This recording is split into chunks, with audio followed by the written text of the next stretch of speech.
उसको ये शायद लग सकता है कि निरोध समापत्ति मतलब क्या है और संज्ञा वेदित निरोध ऐसा कुछ है। तो दोनों सेम है, दोनों डिफरेंट है। निरोध समापत्ति हो जाएगा तो मर जाएगा 7 दिन के अंदर वगैरह वगैरह, ऐसा कुछ है। ठीक है, तो थोड़ा देखते हैं इसके बारे में, ये क्या है, कैसा होता है, क्यों होता है।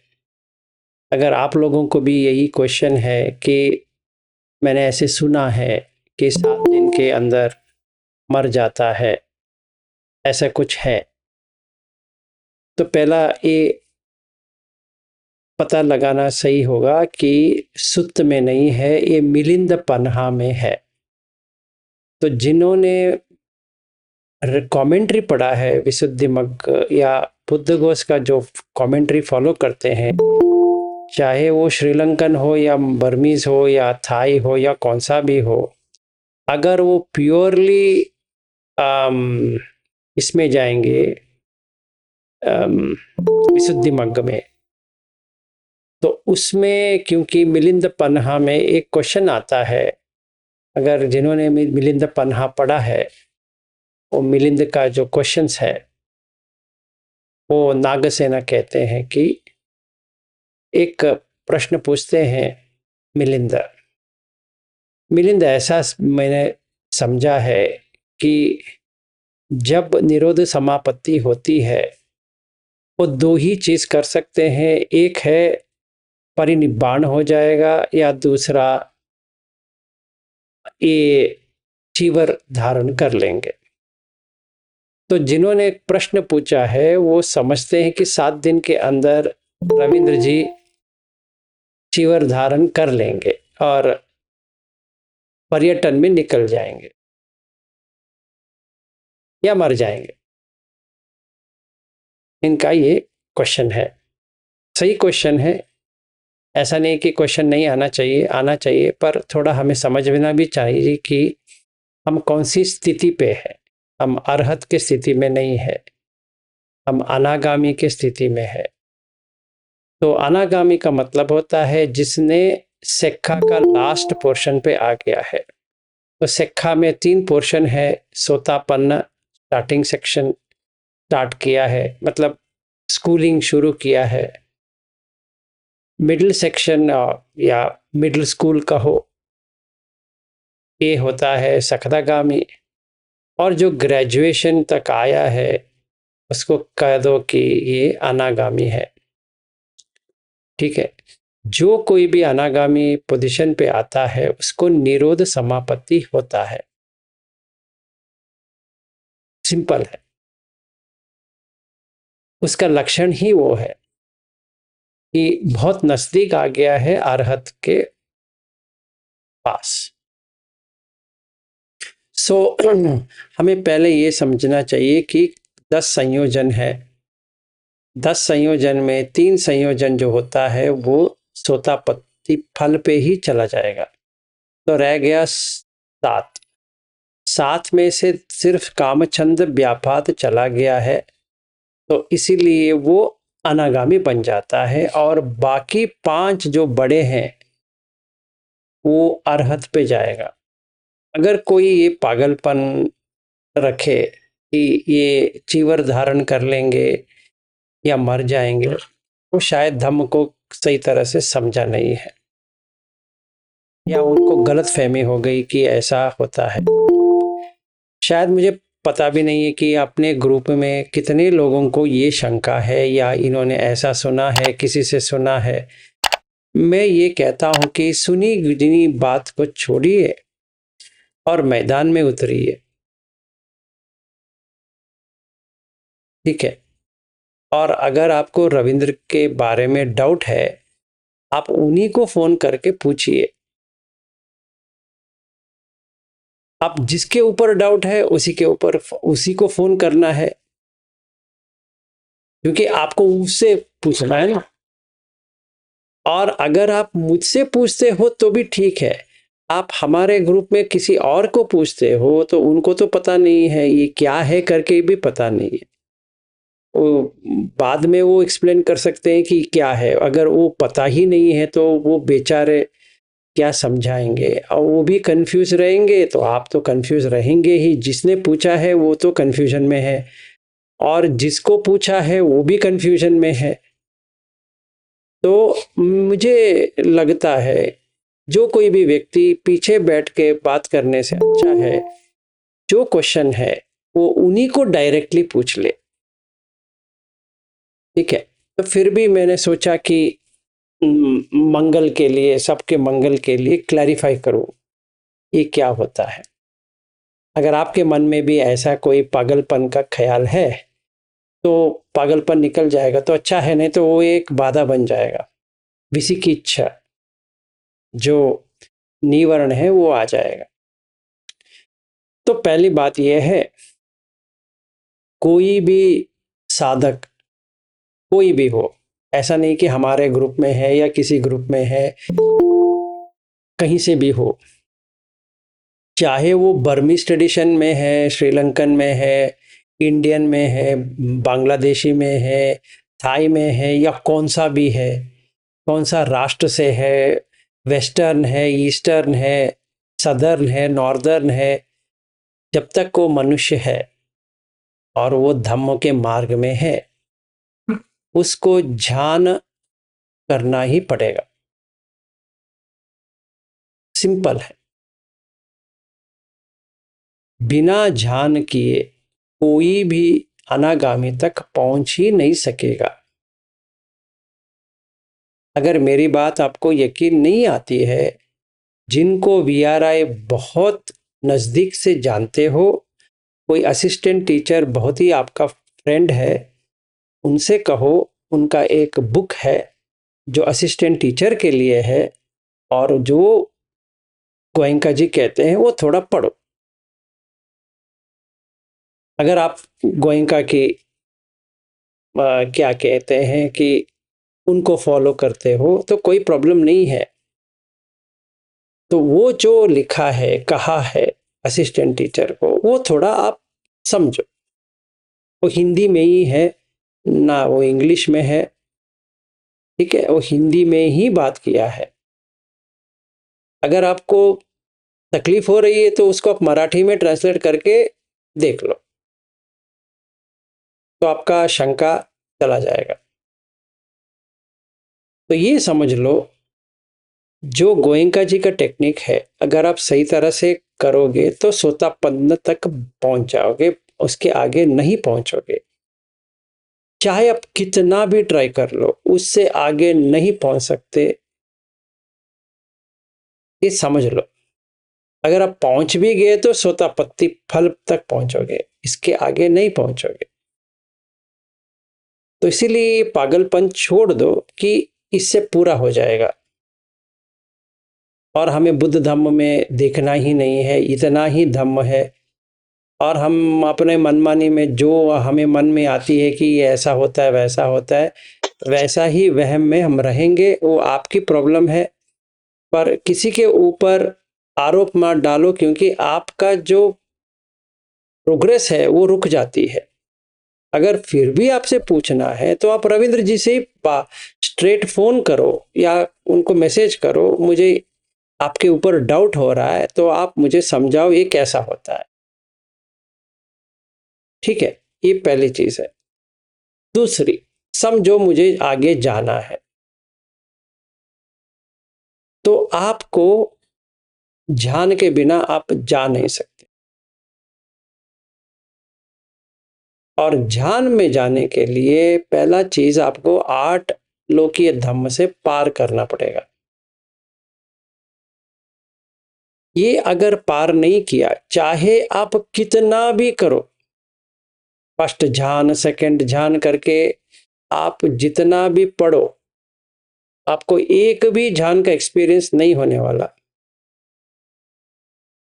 ज्यादा से ज्यादा आपको 2 ध्यान का एक्सपीरियंस हो जाएगा, स्थिति तक आ जाएंगे, बस उतना ही है, वो भी टिकेगा नहीं है। ये आप लिख के रखो। जब तक आप ये लोकीय धम्म तक काम नहीं करोगे, तो नहीं होने वाला, क्योंकि सोतापन्न पे आपका सील पुष्ट हो गया है। मतलब आपको सील कायम करने की कोई जरूरत नहीं पड़ती है, और पंचशील लेने का कोई है भी नहीं है, 8 शील का कोई नाम ही नहीं बनती है, क्योंकि सील वित्त परमास चला गया है। जरा थोड़ा समझिए कि आपको कोई सील की, कोई पूजा की, कुछ भी करने की जरूरत ही नहीं पड़ेगी, और आप करेंगे भी नहीं, वो चला गया है, आपके चित्त में आएगा ही नहीं, आप कहां से करोगे। आप इतना समझो, अगर कोई सोतापन्न बना है तो वो सील फिर से कायम करने की जरूरत नहीं। जैसे एक मोनेस्ट्री में गए, 15-15 दिन भंते से वो किया, फिर उन्होंने पंचशील दिया, आपने पंचशील लिया, वो सब कुछ नहीं होता है। ये जो रिचुअल है से बाहर आ गया। और क्यों? क्योंकि सील वित्त परमास जो है वो स्टार्टिंग स्टेज के लिए मन को गलती से हटाने के लिए है, पर वो निब्बाण तक नहीं लेके जाता है। अगर कोई मन में ऐसा रखता है कि ये निब्बाण तक लेके जाता है, वो गलत फहमी में बैठा है। कैसी गलत फहमी? कि वो सोतापन्न बन गया है फिर भी उसको ये चाहिए ना, आप शील तोड़ोगे ही नहीं है, तो आपको रखने का नहीं रखने का वो कोई सवाल ही नहीं उठती है। तो अगर उपोषथ के दिवस आप 8 शील को ले रहे हो, वो ले लो या ना ले लो, उससे कोई फर्क नहीं पड़ने वाला आपको। अगर मैं सोतापन्न नहीं हूं, बहुत फर्क पड़ेगा। समझ में आ रहा है? ये चीज है। तो जब भी हम शिविर में जाते हैं, कौन सा भी शिविर में जाते होंगे, इसीलिए वो चाहिए, क्योंकि हम सोतापन्न तक पहुंचे नहीं है। एक उदाहरण, 2023 में जब भी मैं विपश्यना करने के लिए, जो हमारे ही ग्रुप में एक असिस्टेंट टीचर है, उनके बार बार कहने से मैंने शिविर किया। एक अच्छा भी किया कि मेरा स्टेट किधर है, सोतापन्न हूं, सकदागामी हूं, अनागामी हूं, ये 3 जान सकते हैं, अच्छी बात है। एक बार एक टेस्ट हो जाए, जैसे मुझे तो डायबिटीज नहीं है, तो कोई डॉक्टर आगे, यहाँ पे वाघ जी बैठे हैं, डॉक्टर वाघ, वो कहेंगे विलास जी एक बार मेरे लिए एक शुगर टेस्ट करके आ जाओ। मैं कहता हूँ वाघ जी मेरे है ही नहीं। नहीं, बात सही है, आप जो कहते सही है, मेरे खातिर एक ही बार आप ब्लड टेस्ट कर लो, प्री और पोस्ट, ये दोनों करके लेके आ जाओ, बस इतना ही चाहिए। मैं आपके भलाई के लिए पूछ रहा हूं। मैं कहता हूं नहीं सर मुझे नहीं, मैं मानता हूं आपको नहीं हुआ है, 100% पता है, फिर भी एक ब्लड टेस्ट करा के लेके। ठीक है डॉक्टर जी क्या करें, आप तो कह रहे, तो बुरा मत मानिए, मैं आप ही के हित में बात कर रहा हूं, सिर्फ एक टेस्ट करके आ जा। टेस्ट करके आ गया, तो उसमें जो रिपोर्ट आया है उसमें 5.7 दिखा रहा है, और 90 के अंदर दिखा रहा है, और पोस्ट प्रैंडियल का जो है वो 140 दिखा रहा है। सही है, बस हो गया, उनको तसल्ली मिल गई, इनको डायबिटीज नहीं है। अरे क्यों पागलपन की तरह मुझे करवाने के लिए कहा, मैं आपको पहले से ही कर कह चुका। ठीक है अभी रिपोर्ट तो बता दिया ना। वैसे ही हमारे ग्रुप में एक असिस्टेंट टीचर है, उनका वो यही है कि मैं मानता हूं, पर ये एक बार हमारा गुरु जी का कर लो, क्योंकि जो कोई भी आपके क्लास में आते हैं सारे विपस्सी है गोयंका जी के, सिर्फ आपको छोड़ दो। तो अगर वो पूछेंगे कि ये इनसे जो फॉलो कर रहे हैं उनको ही गोयनका जी का टेक्निक आता नहीं है, तो हम कैसे माने इनको पता है? स्वाभाविक है। तो मैंने किया। तो क्योंकि मैं ये जो सिखाते हैं उससे ऊपर हूं, तो मुझे कोई प्रॉब्लम नहीं था। असिस्टेंट टीचर ने भी बुलाया, वहां के जो बैंगलोर के जो असिस्टेंट टीचर तभी थे, उन्होंने बुलाया, आप बहुत अच्छे कर रहे हो, क्या करते हो, कैसे आपने सीखा है, वगैरह वगैरह। तो मैंने कहा, जैसे मैंने पहले जब अपनी इंटरव्यू लिया था तभी मैंने बताया था, मेरा गुरु है गोयनका जी, मेरा गुरु नहीं है, मेरा गुरु है गौतम बुद्ध। मैं बुद्ध का फॉलो करता हूँ, ये आपका गोयनका जी का मैं फॉलो नहीं करता हूँ।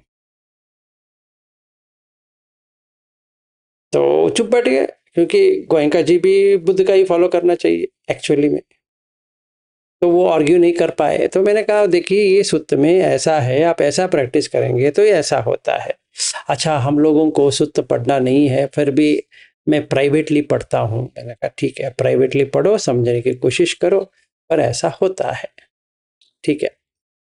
तो क्योंकि वो जो उन्होंने गोयनका जी ने जो कहा, जो स्थिति आती है वो सब रिप्रोड्यूसेबल है, मतलब प्रूव कर सकते हैं। इसीलिए असिस्टेंट टीचर ने भी मान लिया कि आपको जो हो रहा है मैंने भी देखा है, आपको बहुत ही अच्छा हो रहा है, अनुभूति हो रही है। और जो लास्ट डे, जो 10th डे होता है, बहुत सारे लोग आए बात करने के लिए मुझसे कि आप क्या करते हो, आप ऐसे कैसे करते हो, आप तो दिखते हैं तो बहुत ही अजीब दिखते हो। तो मैंने कहा, हाँ मैं अजीब आदमी हूँ, क्योंकि वो मैं बुद्ध को फॉलो करता हूँ। मैं गोयनका जी का टेक्निक इसीलिए कहा गया है, इसीलिए आया हूँ, तो ये प्रूवेबल है, ठीक है। तो वैसे ही अगर कोई ध्यान में जाता है, पहला ध्यान से लेकर 8वां ध्यान तक, उसको समझ में आ जाती है कि ये पहला ध्यान है, ये दूसरा ध्यान है, ये तीसरा है। वैसे आरूप ध्यान भी समझ में आ जाती है, क्योंकि वो सकदागामी के आगे चला गया है।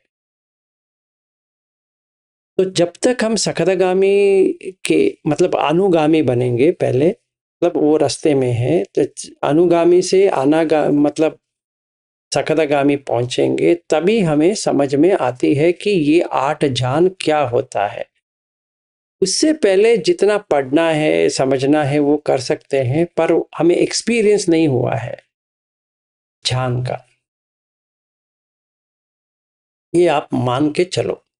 तो जैसे अवंती जी ने मुझे पूछा था कि उस दिन पूछे थे, मुझे पूछे या रविंद्र जी से पूछा पता नहीं है, कि ध्यान, या किसी ने पूछा पता नहीं है, कि ध्यान चाहिए सोतापन्न के लिए? नहीं, ध्यान चाहिए सकदागामी के लिए थोड़ा, हाँ थोड़ा ही। ध्यान चाहिए अनागामी के लिए, हाँ 100%। ये मान के चलो। अगर जिनको भी फिर से भी डाउट है, कोई असिस्टेंट टीचर आपका बहुत क्लोज है और वो बुक खोल के दिखा सकता है, मैं गोयनका जी ने कहा है। वो क्यों नहीं कहते? क्योंकि वहां तक कोई जाता नहीं है, और हर कोई जाता तो शायद गोयनका जी कहते कि हाँ देखो ये यहाँ तक है, इसके बाद में आपको बुद्ध धम्म का ये फॉलो करना है, ठीक है।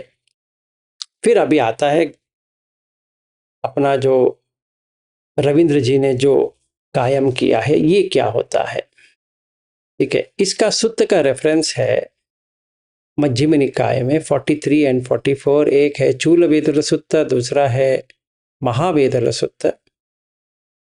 वैसे ही बहुत सारे सुत्त है, अंगुत्तर निकाय में भी है, और एक दो सुत्त है संयुक्त निकाय में। वो सारा सुत्त पढ़ा के आपको कोई फायदा नहीं होता है, क्योंकि वो समझने वाली चीज नहीं है, करने वाली चीज होती है। फिर भी मैं आपको समझाने की कोशिश करता हूं। पहली बात यह है, किसी को भी एनेस्थेशिया, किसी को लगा है एनेस्थेशिया दिया है? किसी को दिया है एनेस्थेशिया? हाँ जी कल्पना जी। कल्पना? दिया है सर। हाँ ठीक है, अभी बाद में आपसे पूछा जाएगा। तो सारे जितने भी महिला है, अगर उनको डिलीवरी प्रॉब्लम आई है तो उनको एनेस्थीसिया देके वो सिजेरियन ऑपरेशन करेंगे या कौन सा भी ऑपरेशन करने के लिए एनेस्थीसिया देते हैं। जब भी एनेस्थीसिया देते हैं तो क्या होता है, आपकी बॉडी में जो कॉन्शियस एक्सपीरियंस है वो चला जाता है। उसमें ना संज्ञा रहती है ना वेदना रहती है कि नहीं है? वो डॉक्टर जो काट रहा है आपको कुछ भी समझ में नहीं आएगा। लोकल एनेस्थीसिया मतलब वो जगह पे वो एनेस्थीसिया देते हैं। तो जब भी वो देते हैं 2-3 घंटे के लिए, आपको कुछ भी समझ नहीं आएगा कि वो क्या हो रहा है। इस समझो दांत का कोई रूट कैनाल ऑपरेशन या रूट कैनाल कर रहा है, तो वो क्या करता है, यहाँ ही पे ही आपको इंजेक्शन दे देता है। तो उसके बाद में आपके जो मुंह का जो इतना भाग जो है उसमें वो ड्रिलिंग भी करे, ना आपको संज्ञा होती है ना आपको वेदना होती है। इसको कहते हैं संज्ञा वेदयित निरोध। ठीक है, सिंपल टर्म अगर कहेंगे, ये क्या होता है, इसमें कोई मर नहीं जाएगा। कोई मर गया एनेस्थीसिया देते हुए, क्योंकि उसका कॉन्शियसनेस ही नहीं है, वो जगह पे कॉन्शियसनेस नहीं है। अगर किसी को ये स्पाइनल कॉर्ड में अगर कोई एनेस्थीसिया दे देता है, वो टोटली बेहोश हो जाता है। मतलब उसका जान तो है पर वो नहीं है, एक्सपीरियंस करने वाला नहीं है। मतलब उसका जो विज्ञान है वो चला गया है। विज्ञान क्या करता है? विज्ञान एहसास करता है। तो मुझे समझने के लिए वेदना आनी चाहिए, अभी वेदना ही नहीं है। समझो मेरी पत्नी है, उसको सिजेरियन किया गया था, तो डॉक्टर ने क्या किया, स्पाइनल कॉर्ड में उसको इंजेक्शन दिया। इंजेक्शन देने के बाद वो सो गई, मरी नहीं है, सो गई। और नीचे डॉक्टर ने काटा, कुछ समझ में आया उसको? नहीं।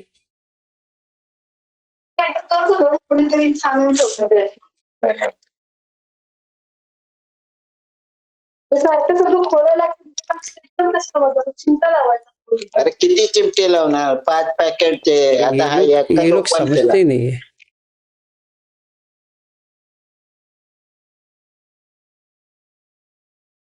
तो जैसे ये क्यों कर रहे हैं ये? हाँ, तो जैसे कोई एनेस्थीसिया देता है, उसका संज्ञा चला गया, उसका वेदना भी चला गया। इसको एक और नाम से जाना जाता है निरोध समापत्ति। मतलब इसको निरोध हो गया, जो वेदना और संज्ञा हो रही थी वो निरोध हो गया। दोनों एक ही शब्द है। एक एक्सप्लेनेशन अगर चाहिए किसी को कि संज्ञा वेदित निरोध का छोटा वाला चाहिए, तो उसको कहते हैं निरोध समापत्ति। अगर इसका एक्सप्लेनेशन चाहिए निरोध समापत्ति का, बुद्ध कहते हैं संज्ञा वेदित निरोध। समझ में आया? इतना ही है। ये दो ही लोग कर सकते हैं, एक है अनागामी, एक है अरहत।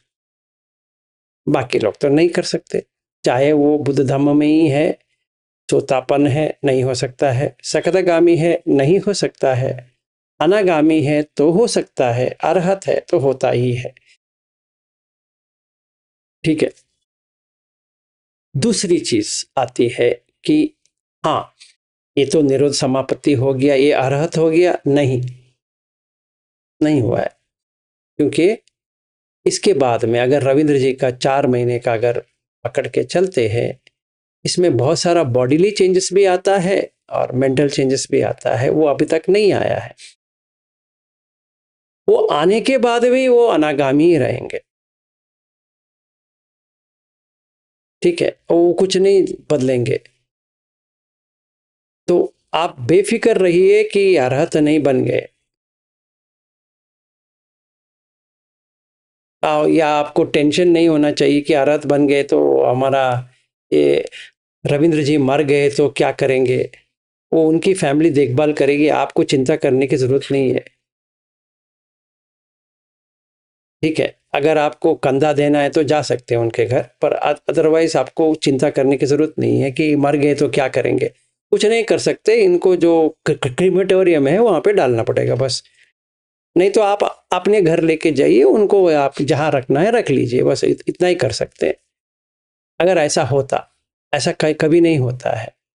नंबर वन, चीवर लेना है नहीं लेना है वो रविंद्र जी के ऊपर है, वो आपके ऊपर नहीं है। तो वो भी अब बेफिक्र रहिए कि अब उनको लेना पड़ेगा नहीं लेना पड़ेगा, जिस दिन वो अरहत बनेंगे तो उस दिन वो देखेंगे उनको क्या करना है। वो क्योंकि उन्हीं को समझ में आता है, यहाँ पे किसी को उनके और से डिसाइड करने की जरूरत नहीं पड़ती है। अनलेस उन्होंने कहा है मुझे समझ में नहीं आ रही, आप थोड़ा मुझे हेल्प करो, तभी आप कर लो। ठीक है, जिनको ये बीमारी लगी है कि है कि नहीं है कि नहीं है, मैं उन लोगों को कह रहा हूं। तो क्या होता है अगर सच में कोई अरहत बन गया तो क्या होता है? गृहस्थ वाला अरहत बन सकता है, 100% बन सकता है। इसका सुत्त का रेफरेंसेस है बन सकता है। पर ऐसा देखा जाए वो अरहत बन जाएगा, समझो वो इस दुनिया में रहने के काबिल नहीं होगा, क्योंकि इसके जो 5 जो संयोजन है जिसको इंग्लिश में फेटर्स कहते हैं, वो चला गया। पहला 2 फेटर रविंद्र जी को इस 4 महीने में बहुत लग जाएगा। वो है रूपराग अरूपराग। इनका ध्यान इतना अच्छा होते जाएगा, वो उससे बाहर आने में बहुत प्रॉब्लम होगा। जब चाहे वो कर सकते हैं, जहां चाहे कर सकते हैं। ये 2 तो आ गया। फिर ये 2 आने से इनको मान बढ़ जाएगा, अपने आप आएगा। वो जितना भी ट्राई करे, नहीं मुझे मान नहीं आना चाहिए, मेरा मान नहीं है वगैरह वगैरह, वो नहीं होगा। 4 महीने में के बाद देखा जाएगा कि वो लोकीय इसमें मान नहीं रहेगा, पर अलौकिक में मान रहेगा। वो आप लोगों को कभी समझ में नहीं आएगा। आप लोगों को लगेगा कि इनको कोई मान नहीं है, बहुत ही साधारण व्यक्ति है। हाँ है, लोकीय धम्म में ये साधारण व्यक्ति है, क्योंकि लोग ही धम्म छोड़ दिया है, तो साधारण व्यक्ति ही छोड़ सकता है। मतलब वो साधारण बन गया है, इसीलिए लोक धम्म छोड़ दिया है। तो ईगो नहीं रहेगा। अगर आप ईगो की बात कर रहे हो तो रविंद्र जी को ईगो नहीं रहेगा। सही बात है। मुझे पता नहीं आप लोगों को कितना लगता है कि मुझे ईगो है।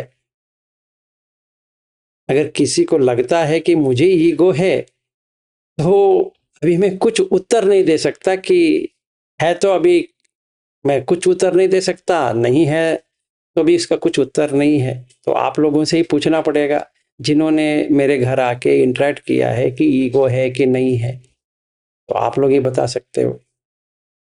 ठीक है, तो ये ईगो जो है लोकीय का नहीं रहता है कभी भी, क्योंकि उनका है ही नहीं, तो क्या करेंगे उसको पकड़ के। पर जो लोकुत्तर का है वो रहेगा माना, और उतावलापन रहेगा, कभी अरहत हो जाएंगे करके इसको उडच्छ। और जो अविद्या स्टार्टिंग से है वो वैसे ही वैसे रहेगा। ये 5 संयोजन है। तो जिनको भी आपत्ति है कि रविंद्र जी क्या है, ऐसा है वैसा है, मेरा 2 वीडियो देख के, इनका भाषण सुन के जिनको भी डाउट या वगैरह कुछ आया है, वो ये समझे कि इनका नीचे का 5 संयोजन टूट गया है, पर जो ऊपर वाला जो 5 निवर्ण है, सॉरी संयोजन है, वो वैसे ही वैसा है। और इनफैक्ट ये 3 संयोजन जो है, रूप राग, अरूप राग, मान, ये बढ़ेगा 4 महीने में, कम नहीं होगा, बढ़ेगा। चाहे वो जितना भी ट्राई करे वो बढ़ेगा। फिर उसके बाद में प्रैक्टिस, डिफरेंट प्रैक्टिस करना पड़ेगा उसको तोड़ने में, तो उनको बहुत समय लग जाएगा अरहत तक पहुंचने में। ठीक है, तो अभी क्वेश्चन आता है अरहत पे क्या आता है, ये भी आ सकती है। तो इसके लिए मध्यम निकाय में 112 है 26 सूत्र, इससे आप पता लगा सकते हो कि कोई व्यक्ति अरहत बना है कि नहीं बना है, वो बाद में देखा जाएगा, पर अरहत क्या होता है ये जरा समझे। पहली बात है कि उसका रूप राग अरूप राग निकल जाएगा, मतलब वो ध्यान जो है, ध्यान का जो समापत्ति है, उसका एंडिंग देख लेगा वो। ठीक है, मतलब उसके ऊपर जो प्रेरणा थी, उसके ऊपर जो लगाव था, वो कम होता गया। जैसे काम का निकल गया, वैसे ही रूप और अरूप का भी निकलता जाएगा। ये पहला लक्षण है। इसके बाद में मैं करके जो अंदर रहती है, नाम रूप का एक मैं रहती है, वो कट जाएगी, तो मान चला गया, तो उडच चला जाएगा, तो सिर्फ अविद्या रह जाए। पर अविद्या मान के बिना नहीं रह सकते, तो इसके लिए अविद्या चला जाएगा, तो अभी संखार बंद हो गए। इसका एक ही प्रॉब्लम है, जो फैमिली वाले हैं ना, वो इनके हिसाब से, या मैं अगर अरहत बन गया या रीच हो गया, तो जो मेरी पत्नी है, मेरा बेटा है, उनके लिए मैं मरा हुआ हूं, क्योंकि कोई प्रतिक्रिया ही नहीं है किसी भी चीज पे, क्योंकि वो पूरा खाली कर देगा। मतलब क्या खाली कर देगा? एक पहचान होती है एक व्यक्ति की, चाहे वो जितना भी आगे बढ़े, पर एक पहचान तो होती है, वो पहचान निकल गई। जैसे समझो आपके घर का एक नेम, नाम है, घर का एक एड्रेस है, समझो वो घर का जो एड्रेस है किसी ने मिटा दिया,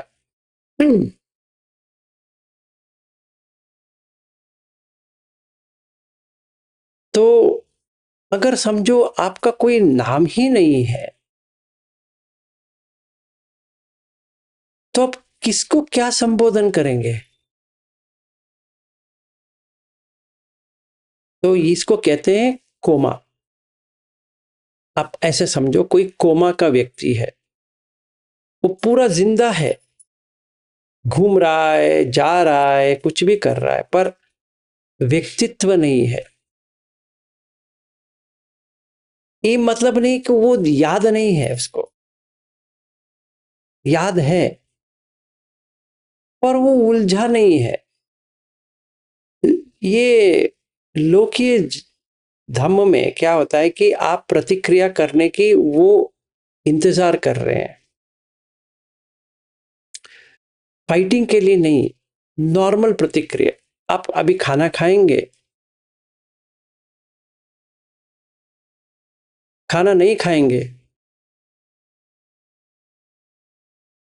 आपको क्या हो गया है? अगर ऐसा रहेगा व्यक्ति, तो आप क्या करोगे उसको? ठीक है, किसी में भी इंटरेस्ट नहीं है उसको, कौन सी भी चीज में। इसका मतलब ये नहीं कि वो इंटरेस्टिंगली करता नहीं है, वो करने के लिए करता है। अभी वो बहुत ही डिफिकल्ट है इनको समझना। तो ये हो जाएगा कि जैसे मिलिंद पन्हा में एक उदाहरण देते हैं नागसेना, जैसे घास है, घास के ऊपर कोई पत्थर डाल दे, घास रह सकता है। वैसे ही संसार का जो जैसे घास है, ये इतना बड़ा पत्थर उसके ऊपर गिर गया तो वो रह सकता है? नहीं रह सकता। तो स्वाभाविक गुण ये है कि वो व्यक्ति वहां से चला जाएगा, या वो गृहस्थ गृहस्थ के जो लोग हैं उसको फेंक देंगे। तभी वो क्या करेगा फिर? उसके पास तो कुछ नहीं है करने के लिए, तो वो चीवर पहन के बुद्ध धम्म का कुछ कर सकता है, या एक जगह जाके बैठ सकता है, यही कर सकता है। इसका मतलब ये नहीं कि हर कोई ने ऐसा किया। जैसे चित्तवग्ग में चित्त जो है वो अनागामी हुआ,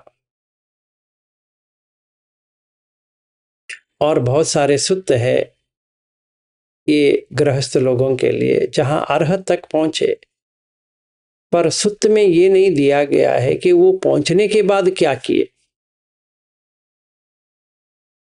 तो क्योंकि मिलिंद पन्हा में वो डिटेल है,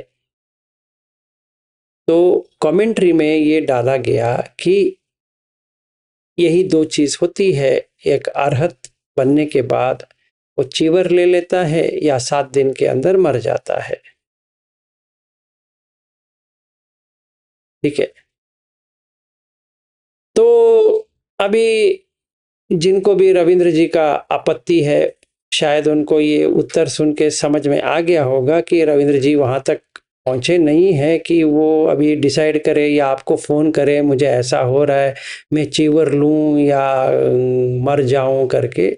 आपको डरने की कोई बात नहीं है कि ना वो मरने वाले हैं ना वो चीवर लेंगे। अगर ऐसी नौबत आ गई तो मैं कहूँगा रविंद्र जी को कि आप इनको फ़ोन करो, थोड़ा उनसे बात कर लो कि उनको बहुत आपत्ति हो रही है, इनको थोड़ा समझा देना। जिनको ये लगी हुई है आग, 2 दिन का ये सुन के गलतफहमी का शिकार हो गए हैं, पहली बात है। दूसरी, बहुत आतंकित है। ठीक है, तो ये थोड़ा समझ ले। कोई क्वेश्चन है इसके बारे में? ये निरोध समापत्ति या संज्ञा विदित निरोध। तो अभी जो इनको लगी है, जो वो ले में जो बता रहे थे, तो वो एक पार्शियली कुछ इन्होंने समझा था, मतलब इनको एक्सपीरियंस हुआ था। शायद मुझे लगता है जो 2-3 दिन पहले जो इनको हुआ वो फुल हो गया, बस इतना ही है।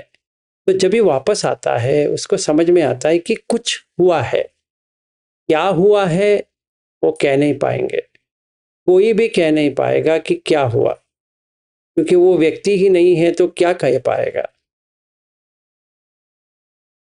जैसे आपके घर में आप नहीं हो, समझ में आया? या जैसे आप सो गए हो और बाकी लोग हंस रहे हैं, खेल रहे हैं, कुछ भी कर रहे हैं, पर तो आप तो नहीं हो।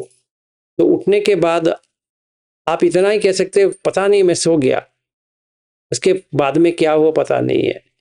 जितना भी कोई पूछे, अरे हम आप ही के सामने खेल रहे थे, बात कर रहे थे, आप होंगे पर मुझे पता नहीं है। नहीं, वो कैसे पता नहीं है, आपको पता होना चाहिए। वो बेचारा क्या कहेगा?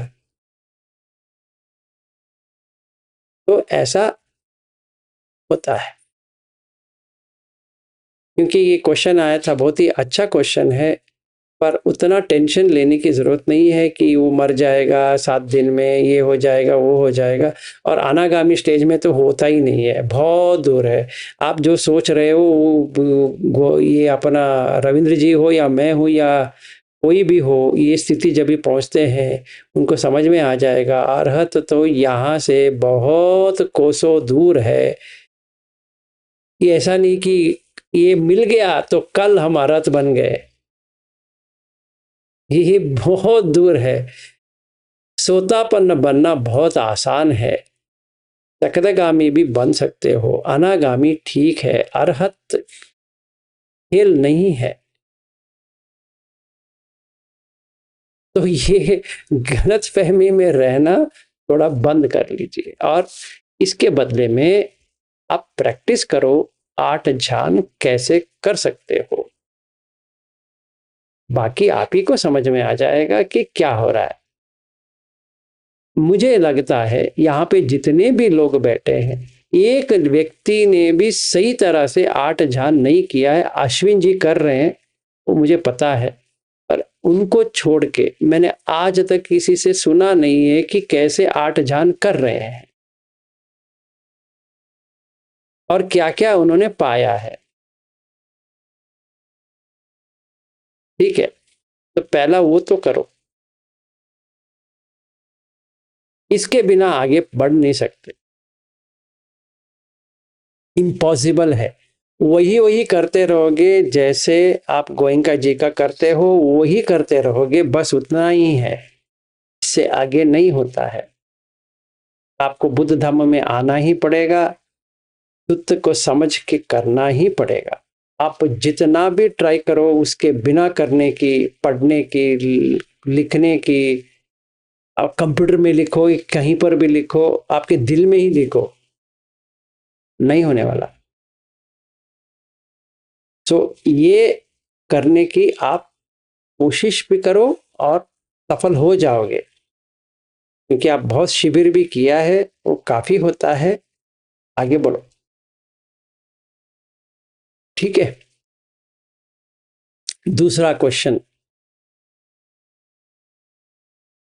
हर एक व्यक्ति को अलग अलग एक्सपीरियंस होता है कि नहीं होता है, और कल परसों रविंद्र जी ने कहा भी है कि 4 ध्यान में फर्स्ट 3 ध्यान का जो है अलग अलग एक्सपीरियंस होता है, चौथे ध्यान से सेम एक्सपीरियंस होता है, 5 से 8 सेम है, चाहे कोई भी कर ले, सेम है, इसमें डिफरेंस नहीं है। और तीसरा क्वेश्चन, कितने समय तक रहता है? हम इसका बहुत बार विस्तार से कह चुका हूं, कल रविंद्र जी ने भी कहा है, फिर से कह लेता हूं। अगर आप 18 घंटे का कर रहे हो, ठीक है, 18 आवर्स, अगर आप 1 घंटे का करते हो, एग्जाम्पल देते जाता हूं, अगर आप 1 घंटे का बैठते हो, जैसे गोयंका जी के टेक्निक में बैठते हो वैसे ही बैठते हो, तो इसमें आपको 5 मिनट का पीति आ सकती है, 1-2 मिनट का सुख आ सकती है, उपेक्षा नहीं आती है। सिंपल। समझो अब 2 घंटे का बैठने का कोशिश करते हो, ठीक है, तो इसमें आपको ज्यादा से ज्यादा आधा घंटा पीति आ सकती है, 5-10 मिनट का सुख आ सकती है, 1 मिनट का आपको उपेक्षा मिल जाएगा, इससे ज्यादा नहीं मिलता है। और एक और क्वेश्चन आया था दीक्षा जी का, कि कोई बीआरआई में गया था, उन्होंने शिविर किया,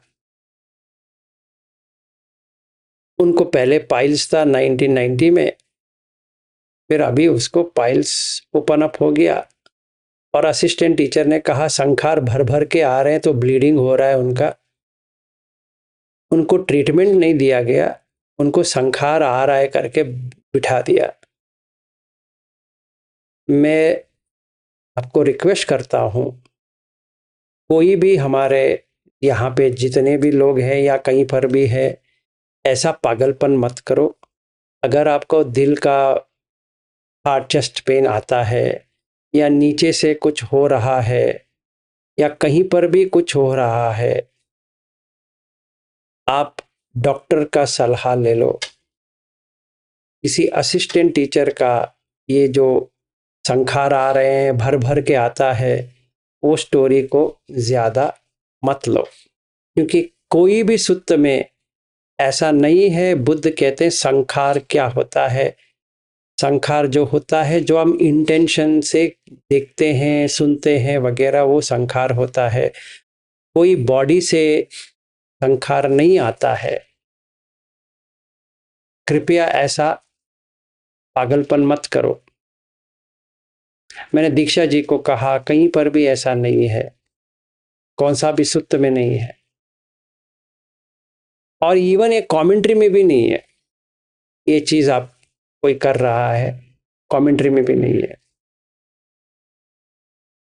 ठीक है, अगर आप शिविर जाते हो, लंबा शिविर हो, कौन सा भी शिविर हो, अगर आपको अनकंफर्टेबल फीलिंग हो रहा है, बॉडीली सेंसेशन जो कहते हैं गोयंका जी, संवेदना, वो बॉडी का होता है, 100% बॉडी का होता है। इससे कुछ मन से लेना देना नहीं है। अगर कुछ भी डिफरेंस आए, आप तुरंत डॉक्टर के पास जाओ और उसका डायग्नोसिस करने दो, या जो टेस्टिंग करना है, ब्लड टेस्ट करना है, ये टेस्ट करना है, वो टेस्ट करना है, करो। कभी भी इसको इग्नोर मत करो कि संखार आ रहे हैं, ना, ऐसा कुछ भी नहीं है। ये मेरा रिक्वेस्ट है, ऐसा नहीं कह रहा हूं आपको करना ही चाहिए, आपकी मर्जी है, पर दोष बुद्ध धम्म पे मत डालो, या सांस देखने से ऐसा हो रहा है, या मैं ऐसे बैठने से हो रहा है वगैरह वगैरह, ना। और यहाँ पे नूतन जी है जिनको बहुत ही एसिडिटी है, और उन्होंने मुझे फ़ोन किया था थोड़ी देर पहले। एसिडिटी जो होती है, बैठना नहीं होता है, और जितना बैठोगे उतना एसिडिटी बढ़ती है।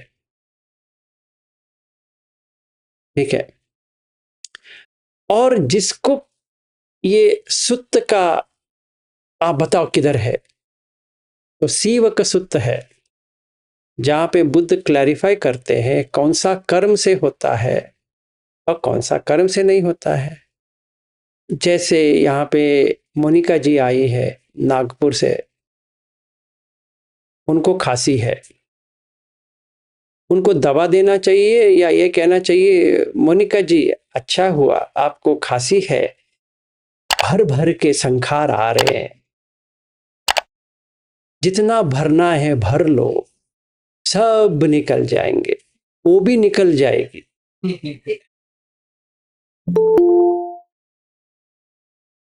क्योंकि ब्रोंकियल का प्रॉब्लम हो गया तो निमोनिया हो जाएगा। ठीक है, तो इनको डॉक्टर के पास जाना है। फॉर्चुनेटली हमारे घर में डॉक्टर है, और उनका मशवरा लेके उनको टैबलेट लेना पड़ेगा।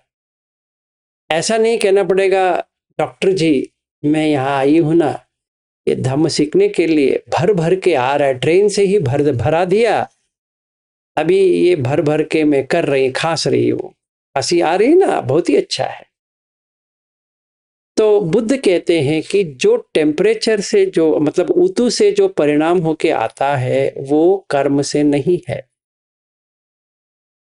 सुत्त में ही है। ये गलतफहमी रखना थोड़ा बंद करो, कॉमन सेंस पहले ले लो। अगर कॉमन सेंस नहीं होती है तो सुत्त तो देख लो, बुद्ध क्या कहते हैं, बाकी लोग जो कहते हैं उनको छोड़ो, सुत्त में क्या कहते हैं। वो कहते हैं कि वात का, पित्त का, कफ का कोई भी प्रॉब्लम है, वो आपका कर्म से कुछ लेना देना ही नहीं है।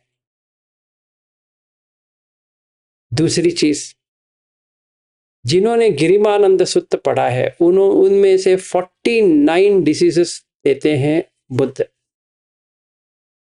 उसको कहते हैं गिलान बेसज, मतलब आपको डॉक्टर की जरूरत है, दवा लेना है। कोई कोई लोग क्या समझ लेते हैं कि हाँ बुद्ध के टाइम पे आनंद ने ये गिरिमानंद सुत्त पढ़ा तो ये सही हो गए, गिरिमान जी मरने वाले थे, ये उठ के चलने लगे। लोग भूल गए गिरिमानंद जी जो है वो अरहत है, पहली बात। दूसरी बात, आनंद जो है, जो बुद्ध कहता है वही करता है। तीसरी बात, उन्होंने उनको जो चिकित्सा देना है वो भी दिया और धम्म भी दिया, ठीक है। और गिरिमानंद सूत्र में 49 डिसीजेस है, कैंसर से लेकर। अभी अच्छाई ये है, चाहे आपके धम्म सही है नहीं है, अस्पताल तो है, सीधा वहां पे भर्ती हो जाओ, जो प्रॉब्लम है उसको निपटा लो बॉडीली, कोई कुछ नहीं कर सकता। तो नूतन जी को मैंने ये कहा आप डॉक्टर के पास जाओ, और वो तो जा रही है डॉक्टर के पास, और बहुत बैठो मत, बैठ के ध्यान मत करो, चलते हुए करो, सोते हुए करो, खड़े होते करो, अगर सांस को देखना है तो। पर बैठ के ज्यादा वक्त 6 घंटे बैठ जाऊंगी, 8 घंटे बैठ जाऊंगी, नहीं। 18 घंटे का जो है वो बैठ के करने का नहीं कह रहा हूं मैं, फिर से कह रहा हूं कि आपको सांस के साथ रहना है, सांस के ऊपर कसरत नहीं करनी है या कुछ और चीज करनी नहीं है। और एक और मैं कह देता हूं, सांस देखने से कोई मरता नहीं है, अगर सांस ही नहीं है तो मर जाएगा, वो बात अलग है। कोई मुझे फोन करके पूछता है सर जी मैं सांस देखने चली गई तो अब मुझे अजीब लग रही है, मैंने कहा सांस देखना बंद करो। नहीं सर जी आप ही ने तो कहा 18 घंटा देखना है। हाँ तो कह दिया, बहुत गलत हो गया, मैं कहना नहीं चाहिए था। तो आपको अजीब लग रहा है तो आप वो अजीब को छोड़ दो। अभी हम क्या करें? अभी रविंद्र जी कल कह रहे थे ना, वो मैंने कहा 18 घंटा देखना है, उन्होंने कहा हम देख सकते हैं। तो देखना है, कुछ करना नहीं है।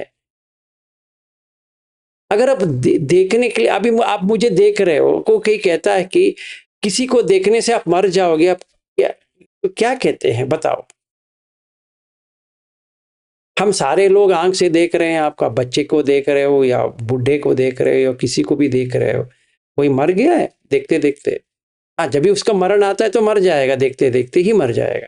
जैसे एपीजे कलाम जी का जो बात कर रहे थे वो मर गए, किसी का भी हो सकता है, चाहे आप सांस को देखो या ना देखो। तो ये गलतफहमी कहाँ से आ रही है मुझे पता नहीं है, गलतफहमी में मत रहो। जो डॉक्टर के पास जाना है उस चीज के लिए डॉक्टर के पास जाना ही पड़ेगा, चाहे आप धम्म में हो नहीं हो, कुछ भी हो। लास्ट वन, हर कोई चीज के लिए, हर कोई प्रॉब्लम के लिए, मतलब बॉडीली प्रॉब्लम के लिए जिन पंजर सूत्र नहीं है। मैं एक और बार बताता हूं, हर कोई बॉडी प्रॉब्लम के लिए जिन पंजर सूत्र नहीं है, एक ही सूत्र है, वो है डॉक्टर। एक ही सूत्र है, उसका नाम है डॉक्टर। सीधा जाओ, जो चिकित्सा लेना ले लो। खांसी है, कुछ भी है, कोई मुझे फोन करके ये मत पूछो मुझे खांसी है मैं गिरिमानंद सूत्र कितने बार पढ़ूं।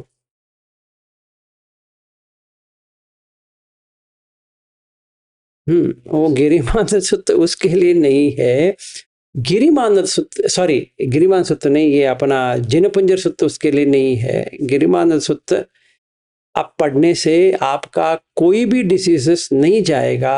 आप सारा कॉमन सेंस रखो, ये हमारा भारत में यही प्रॉब्लम है कि इतना मान्यता है हर चीज का, सुपरस्टिशियस कंट्री हमारी है। चाहे वो आप बुद्ध धर्म फॉलो करो, सुपरस्टिशन तो चलती रहेगी। ऐसा नहीं कि हिंदू धर्म में सुपरस्टिशन है, हर में सुपरस्टिशन है, चाहे जैन हो या बुद्धिस्ट हो या कौन सा भी हो, सुपरस्टिशन का तो वहम जो है ना वो हमें छोड़ेगा नहीं है। तो मैं आपको बताता हूं गिरिमानव सूत्र किस लिए और जिन पंजर सूत्र किस लिए। समझो मुझे झूठ कहने की आदत है, झूठ कहना नहीं चाहता हूं पर आ जाती है, या पिसुनवाच या फरुसवाच या संपफलाप या कुछ तो है, जा नहीं रे साला, अभी मैं क्या करूं।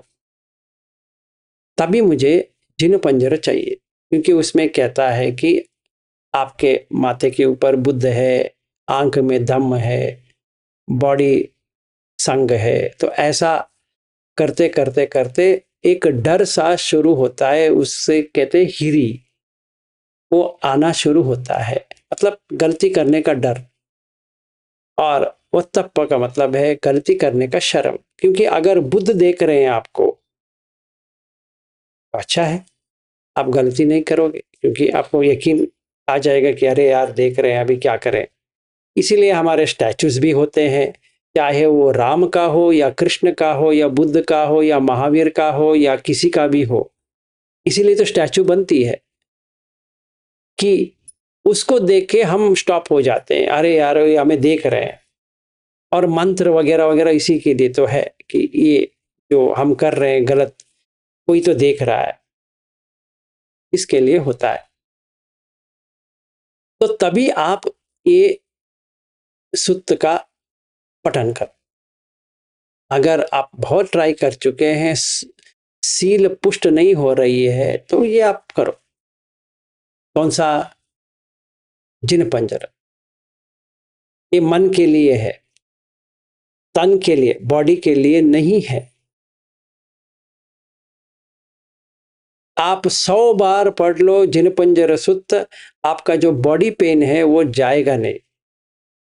एक बार नहीं, 100 बार, 24 आवर्स पढ़ लो, नहीं जाएगा। समझो आपको माइग्रेन है, जिन पंजर सूत्र पढ़ने से नहीं जाएगा।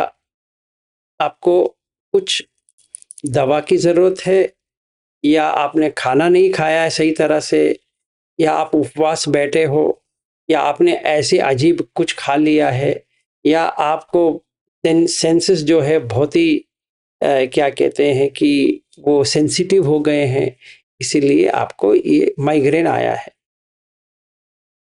मतलब स्मेल ज़्यादा नहीं ले सकते, लाइट ज़्यादा नहीं ले सकते, आवाज़ ज़्यादा नहीं ले सकते, तभी माइग्रेन आता है।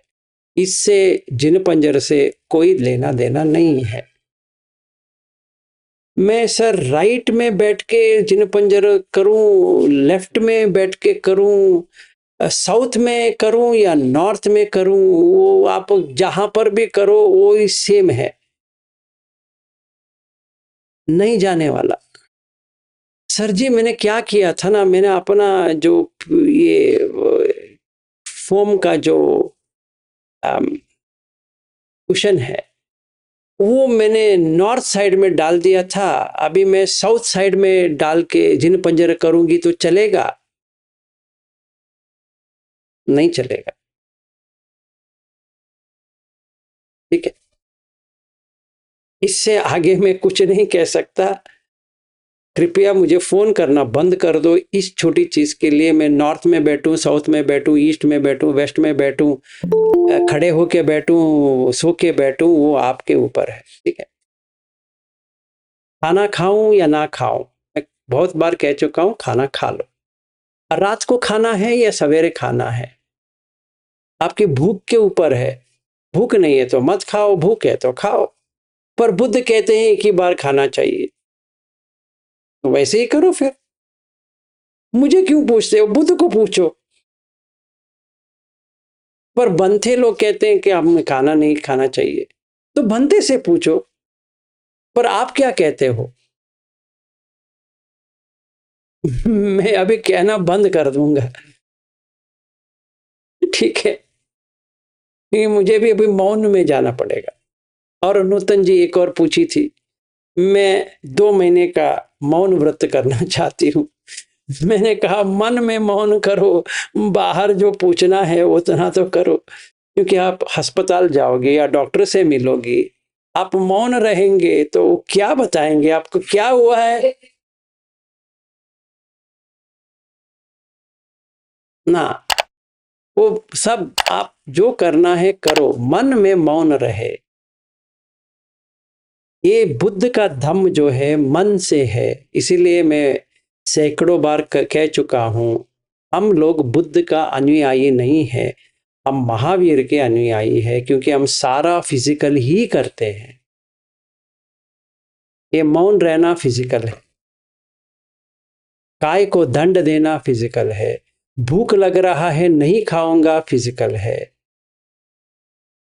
पैर में दर्द हो रहा है या ऑपरेशन हुआ है फिर भी मैं ऐसे ही बैठूंगी या बैठूंगा, फिजिकल है। सर दर्द हो रहा है कुछ नहीं करूंगी, फिजिकल है। बीमार हूं डॉक्टर नहीं जाऊंगी, फिजिकल है। इसीलिए काय दंड। वो सही कहा था उसने।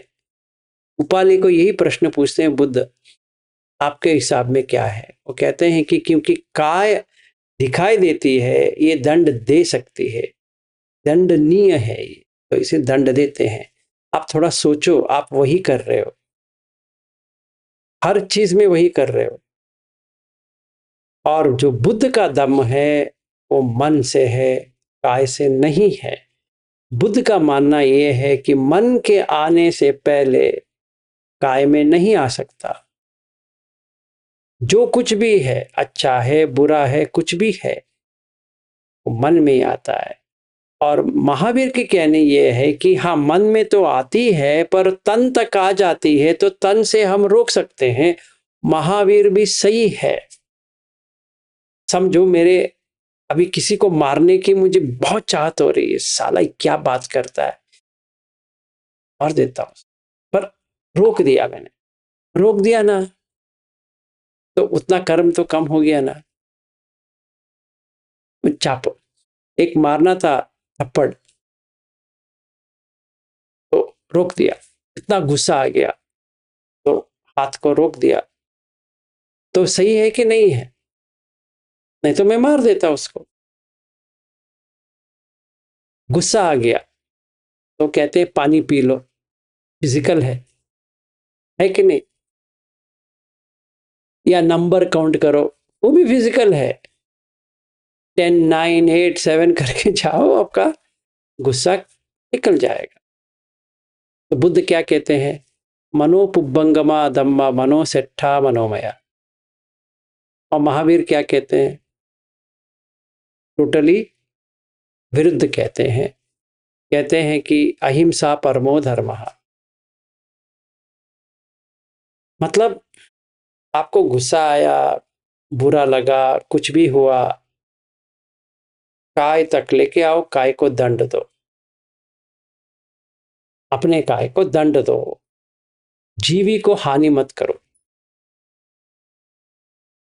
पर बुद्ध का मानना है अगर ये मन में ही नहीं आता तो तन में कैसे आएगा। तो मनो वची काय, जब भी मन में आता है तो मुंह से शब्द निकलते हैं। जैसे मुंह से शब्द निकला काय में आ गया। और गोइंका जी का टेक्निक भी काय से ही है। सेंसेशन कहाँ आ रहा है, काय में आ रहा है। तो हम ऐसे ही देखें तो गोइंका जी भी ऐसे ही लगता है स्टार्टिंग में, फिर वो चेंज करते हैं।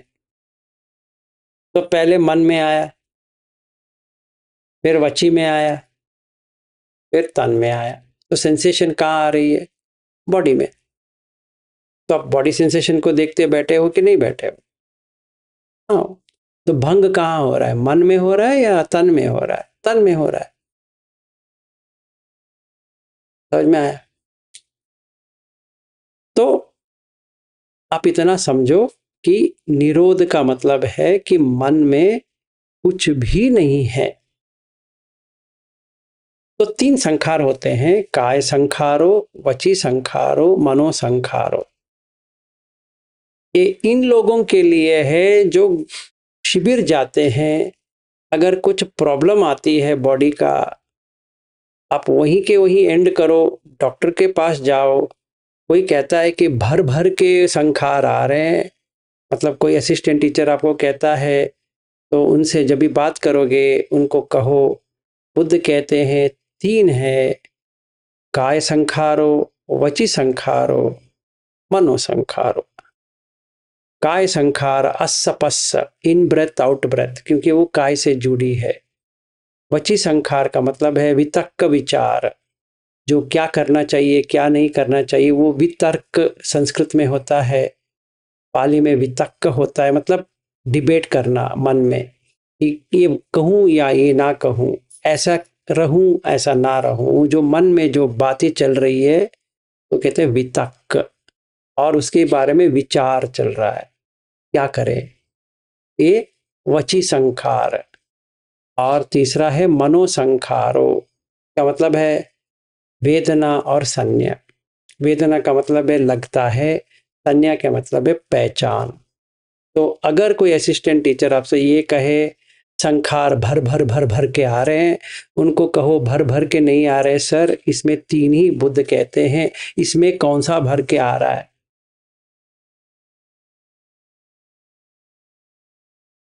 तो आप डॉक्टर के पास जाओ, क्योंकि ये बहस में कोई फायदा नहीं है।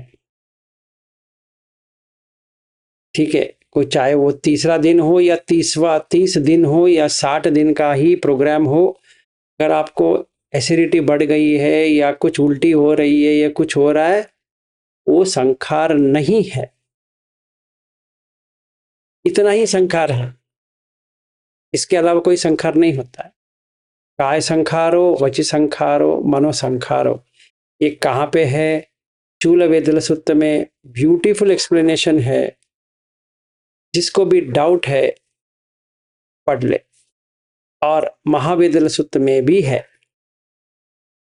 वो आप लिख के जाओ, या जब भी शिविर जाओगे, जब भी ऐसे ही वक्त आ जाती है, तो वो असिस्टेंट टीचर को कहो MN43 MN44 में ये पूरा विश्लेषण दिया गया है, इस वजह से मैं ये यहीं पे रोक के मैं अस्पताल या अपने घर जाना चाहता हूं, आप कृपया मुझे छोड़ दीजिए, करके आप जो करना है करो। और आप यहाँ पे आ रहे हो, मैं अभी से बता देता हूँ आपको, कुछ फिजिकल एलिमेंट है, मुझे देखने से या मुझे छूने से वो नहीं जाने वाला। ये भी वहम में मत आओ कि सर जी आप हमें आपको हम देख लेंगे तो हमारा पूरा जो डिसीज से चला जाएगा, नहीं, कुछ नहीं जाएगा, ऐसा पागलपन मत करो। आपको जो लेना है लेके आओ, और डायबिटिक है तो खाना खाओ, ब्लड प्रेशर है वो भी करो, अगर कोई खांसी है ये है कुछ भी है, उसका जो दवा लेना है कुछ भी लेना है वो आप ले लो। ठीक है, आज के लिए मेरा इतना ही कहना था, तो शायद आप लोगों को समझ में आ गया होगा कि निरोध समापत्ति क्या है और ये क्या है। मतलब ये संज्ञा वेदित निरोध दोनों एक ही है, अलग अलग नहीं है। अरहत तक सोचने की जरूरत नहीं है कि रविंद्र जी अभी वो चीवर पहनेंगे, अगर आपको इतना उत्सुक है आप उन्हीं को फोन करो, पूछो आप चीवर कब लेने वाले हो, तो वो कह देते हैं। या आपको लगता है वो 7 दिन के मर जाएंगे, आज तो 3 दिन हो गया और 4 दिन में मर जाएंगे, तभी आप उनको फोन करो, रविंद्र जी लग रहा है कि आप अभी तक मरे नहीं हो, क्यों नहीं मरे हो करके पूछ लीजिए, वो आपको उत्तर दे देंगे। ठीक है, वो कोई नहीं मरता है अनागामी पे, और आराम से वो अपना संसार में, मतलब अपने गृहस्थ जीवन में पहले से ही ज्यादा खुशी में रह सकते हैं। कोई question?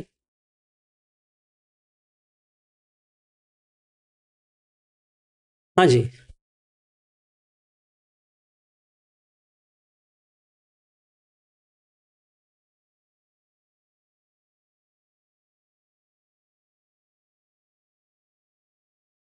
That is for Samma Sambuddha. नहीं नहीं नहीं, मिलिंद पन्हा में है। जिसने भी मिलिंद, अभी क्या है कि हमारे ये जो त्रिपिटका जो है, त्रिपिटका, उसमें द्विपिटका था। अभी फोर्थ बुद्धिस्ट काउंसिल में त्रिपिटका हो गया, अभिधम्म को ऐड कर दिया। वैसे ही मिलिंद पन्हा जो है वो बाद में ऐड हुआ गया है। वो अच्छी बात है, वो उसमें कोई गलत नहीं है। वो बुद्ध का जो वाणी जो है वो ग्रीस में जो पहुंची, उसका जो, हाँ, उनका जो मेंटल स्टेट जो चेंज हो गया, जो अलेक्जेंड्रिया से जो लोग आए थे उनका जो मेंटल स्टेट जो चेंज हो गया। जो आप बुद्ध की जो मूर्ति देखते हो ना, अभी जो ये पीछे जो मूर्ति है, किसने बनाई है आपको पता है? ग्रीस ने बनाई है। ये जो जितनी भी मूर्ति है बुद्ध की मूर्ति ओरिजिनली वो ग्रीस का है। इंडिया में कोई भी मूर्ति का है ही नहीं है, किसी का भी मूर्ति नहीं है।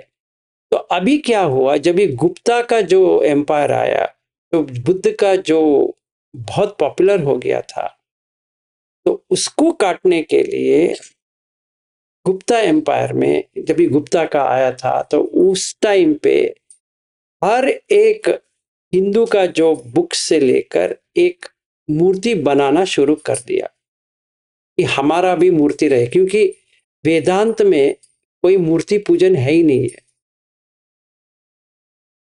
अगर आप प्योरली जाते हो, वो सिर्फ ब्राह्मण की बात करते हैं, वो सही है।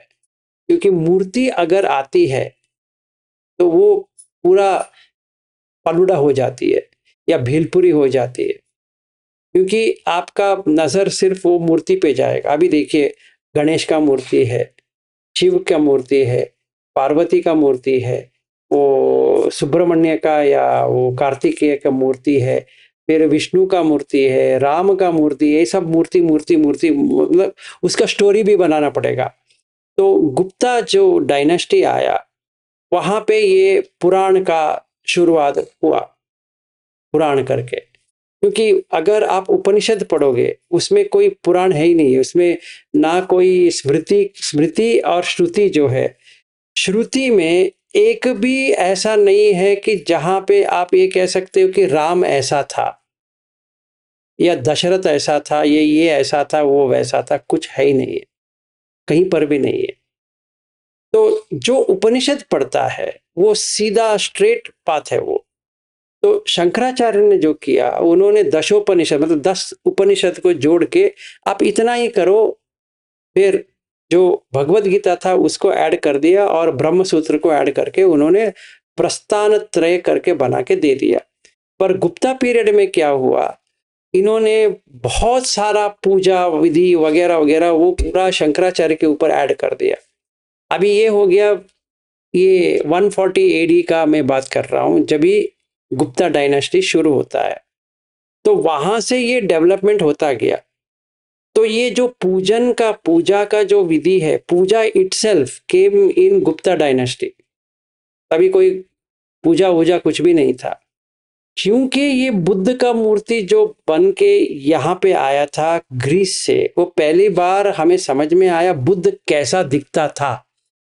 तो उन्होंने क्या किया, एक सूत्र है 32 parts of the body of, जो इसको कहते हैं लक्षण, लक्षण कैसा होता है। तो वो जो शंख और चक्र जो है, वो पैर में जो शंख और चक्र होना चाहिए, गुप्ता डायनेस्टी में क्या किया, एक विष्णु बना के उसको शंख चक्र दे दिया।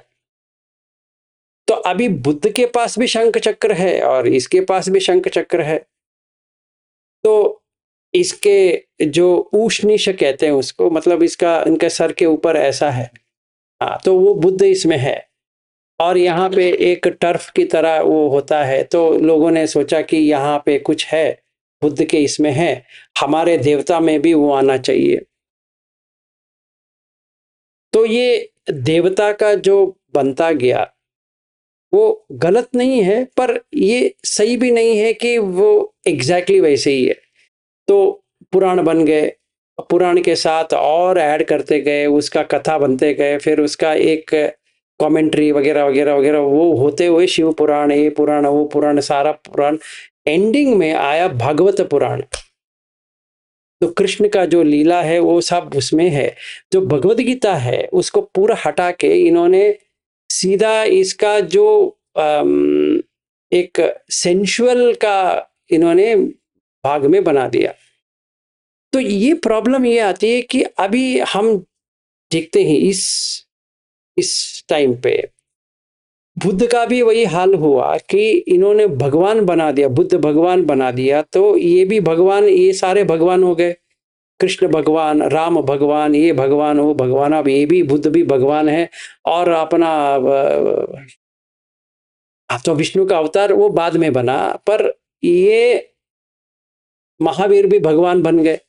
तो ये सारे जितने भी लोग हैं भगवान बन गए। जो श्रवण मार्ग के थे वो सारा अभी भगवान बन गए। मतलब ऐसा हो गया वो ऊपर चढ़ गए ना। जब भी कोई ऊपर चढ़ता है कोई नीचा तो बनना चाहिए, तो हम लोग नीचे हो गए और ऊपर हो गए। अभी वही प्रॉब्लम है। अभी इनका पूजन करो। तो कोई भी स्क्रिप्चर्स नहीं पढ़ना चाहता है, क्योंकि ये मटेरियल जो है, चाहे बुद्ध के इसमें कमेंट्रियल हो या ये पुराण हो, यही मान्यता रखते हैं कि ये जो जातक टेल्स आ गया तो उसमें क्या हो गया कि बुद्ध की जातक ऐसा है। पर ये गौतम बुद्ध से पहले इतने सारे 27 जो बुद्ध है उनका तो कुछ भी नहीं है। सिर्फ इन्हीं के बारे में इतना सारा है। तो विपस्सी बुद्ध है उनका नहीं है, दीपंकर बुद्ध है उनका नहीं है, और ये बाकी जो स्टार्टिंग से बुद्ध आते हैं उनका नहीं है। जैसे महावीर है, सिर्फ महावीर का है। ऋषभ का क्या हुआ, वो स्टार्टिंग है नहीं है। तो एक का आपने पकड़ा बाकी को छोड़ दिया। तो अभी क्या होता है कि जो पढ़ता है उसको लगता है कि सिर्फ ये अपना महावीर ही एक है ना, पहले ये है। जैसे यहाँ पे बाहुबली का है, या गोमटेश्वर कहते हैं उसको, श्रवण बेलगोಳ में, वो जो है ऋषभ के बेटे हैं वो, ठीक है। तो वो बनता है गोमटेश्वर। तो जिसको जैन आगम का ज्ञान है वो ये सब में पड़ेगा ही नहीं है, वो सीधा है, वो टोटली आपको जैन जो है, जैन का जो सिद्धांत है वो आपको समझ में आता है। वो ये सब मूर्ति को लेके आपको कुछ लेना देना नहीं है। तो ऐसा, तो हमें ये देखना चाहिए कि एक्चुअली में क्या हो रहा है एक्चुअली में। तो ये हर इसमें ऐसा ही हुआ है। तो हमें लगता है कि ये आ गया होगा, शायद रहेगा। ये कोई शायद करके कोई वाक्य ही नहीं है। यस और नो तो सुत में तो नहीं है, पर वो मिलिंद पन्हा में है। इसीलिए ये 7 दिन वाला स्टोरी आता है। मैं भी पहले बहुत मान के चलता था, क्योंकि जब भी मैं अनागामी तक नहीं पहुंचा था तभी मैं ऐसा मान के चलता था, हाँ ऐसा ही होता है वैसा ही होता है। फिर जब भी मुझे ही एहसास हुआ, समझ में आया ऐसा नहीं होता है। ये गलतफहमी हर किसी को हो सकता है, क्योंकि ऐसा लिखा गया है। तो शायद ये शायद आ जाता है, शायद सच है, शायद की बात ही नहीं है तो है, नहीं है तो नहीं है। और कौन सा भी सूत्र में ऐसा नहीं है कि आप एक बार अरहत बन गए तो मर जाओगे। और मर जाओगे नहीं कहते, परिनिब्बाण, अभी वो भी ऐड हो गया। अभी देखिए कोई भी देवता मरते हैं, ये जैसे कृष्ण है, कोई कहता नहीं कि मरे हैं। मरे तो मरे हैं ना, नहीं नहीं ऐसा नहीं कहते भाई, बेटा ऐसा नहीं कहते, वो मरे नहीं है। क्यों? जो पैदा होता है वो मरता है। तो जब भी भगवान का स्टेटस आ जाता है वो मरते नहीं है, सिंपल है। तो बुद्ध भी मरे हैं, ऐसा नहीं कहते। अरे जो मरे हैं तो मरे हैं, वो खुद कह रहे हैं, मैं, मुझे मरने के बाद आप ढूंढो मत, मैं नहीं रहूंगा। वो सुत्त में ही है, दीघ निकाय 16 में है, नहीं परिनिब्बाण हुआ। तो हम कुछ भी कह सकते हैं। क्योंकि हमें मरण से प्रॉब्लम है। देखिए, वो डिपेंडेंट ओरिजिनेशन में जनन है तो मरण है, तो हमें उससे प्रॉब्लम है। तो भगवान मरते नहीं है, तो क्या करते? यही तो क्वेश्चन पूछते हैं, तथागत रहेंगे, मरण के बाद तथागत रहेंगे या नहीं रहेंगे? वो पूरा प्रश्न है, 6 प्रश्न उसी के ऊपर है। तथागत, जो तथागत का स्टेटस क्या है, वो पूछते हैं, 6 क्वेश्चन पूछते हैं। तो बुद्ध कहते हैं कि एक क्वेश्चन का आंसर ही नहीं है, क्योंकि तथागत ना होते हैं, ना रहेंगे, ना बनेंगे, ऐसा कुछ होता ही नहीं है। वो ऐसा है। इसीलिए स्टार्टिंग क्या होता है कि लोग ये प्रश्न तब से पूछते रहते हैं कि तम जीवम तम शरीरम, अन्यम जीवम अन्यम शरीरम। मतलब तम जीवम, ये जीव और शरीर एक ही है, या शरीर एक है और जीव ही एक है। क्योंकि मुझे ये जानने की जरूरत है कि जब भी कोई मरता है तो उसके साथ में वो भी मर जाएगा। मतलब वो जीव है, वो तो मर गया, तो बॉडी मर गया तो जीव मर गया, बस हो गया। इसको कहते हैं एनाइलेशनिस्ट, मतलब उच्छेदवाद। और अन्यम जीवम अन्यम शरीरम, ये शरीर एक है और जीव एक है। मतलब आत्मा बन गया है, बॉडी को छोड़ दिया तो एक और बॉडी ले लेगा। तो बुद्ध से पूछते हैं कि इन दोनों में से आपका राय क्या है? बुद्ध बताते नहीं उसको, चुप बैठते हैं। फिर कहेंगे ससत्तवा लोको, अससत्तवा लोको, अंतवा लोको, अनंतवा लोको। मतलब शाश्वत है लोक या अशाश्वत है, अंत है लोक का या अनंत है। ये बहुत ही इंपॉर्टेंट है। जो लोक जो कहते हैं वो कैसा है, ये जानने की जरूरत है। मैं कौन से लोक में जाऊंगा? मैं तो हूं ना, इसीलिए कौन से लोक में जाऊंगा, ये हमें जानना है। तो बुद्ध की जो वाणी है स्ट्रेट फॉरवर्ड है। वो कहते हैं कि ऐसा क्यों पूछते हैं। वो जो DN1 जो है ब्रह्मजाल सूत्र, उसमें पूरा एक्सप्लेनेशन है कि क्यों नहीं मैं एक्सेप्ट करता हूं इसको। वैसे तथागत का है। और कोई क्वेश्चन?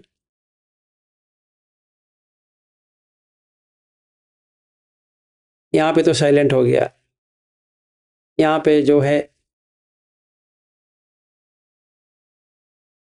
रविंद्र जी, आपका ये अचीवमेंट देख के बहुत सारे लोगों को बहुत टेंशन हो गया है, तो होपफुली मैंने आंसर कर दिया है।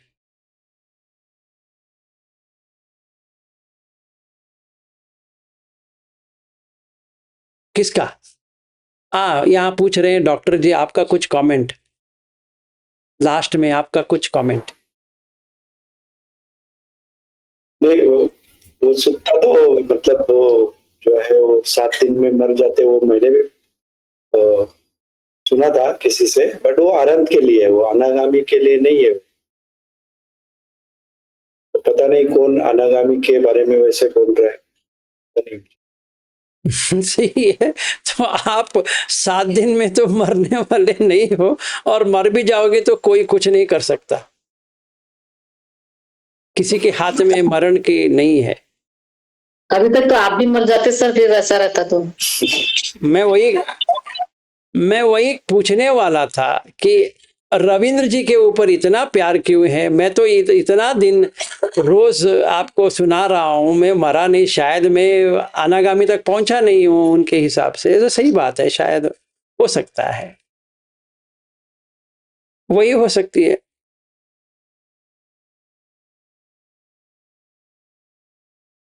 और लास्ट चीज, एक और क्वेश्चन आया था, क्या इतना आसान है क्या?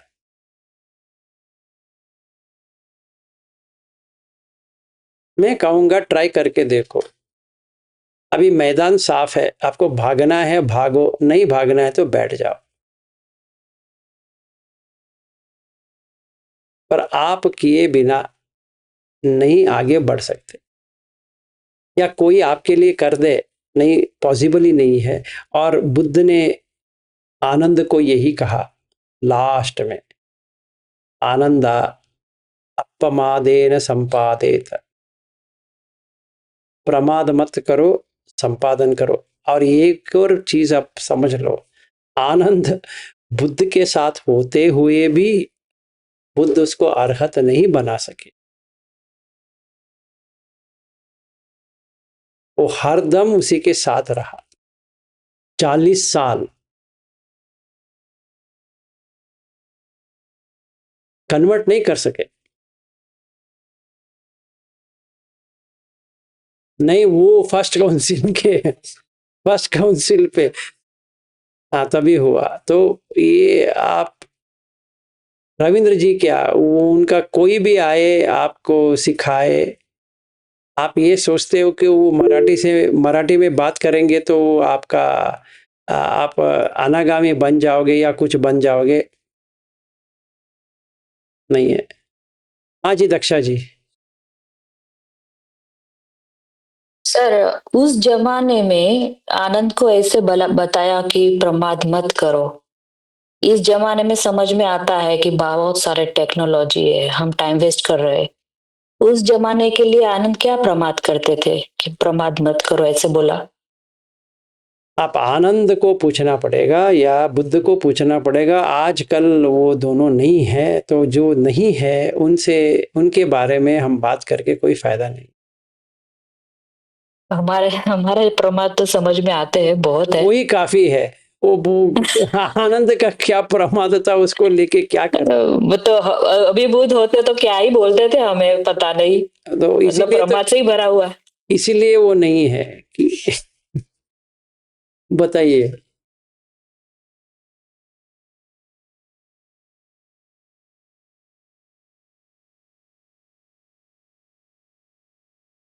हमारा वही है। देखिए अभी मैं फैमिली में बहुत उलझ गया हूं ना, इसलिए मुझे टाइम नहीं मिल रहा। वैसे आनंद को बेचारे को टाइम नहीं मिल रहा था, क्या करें। सही है।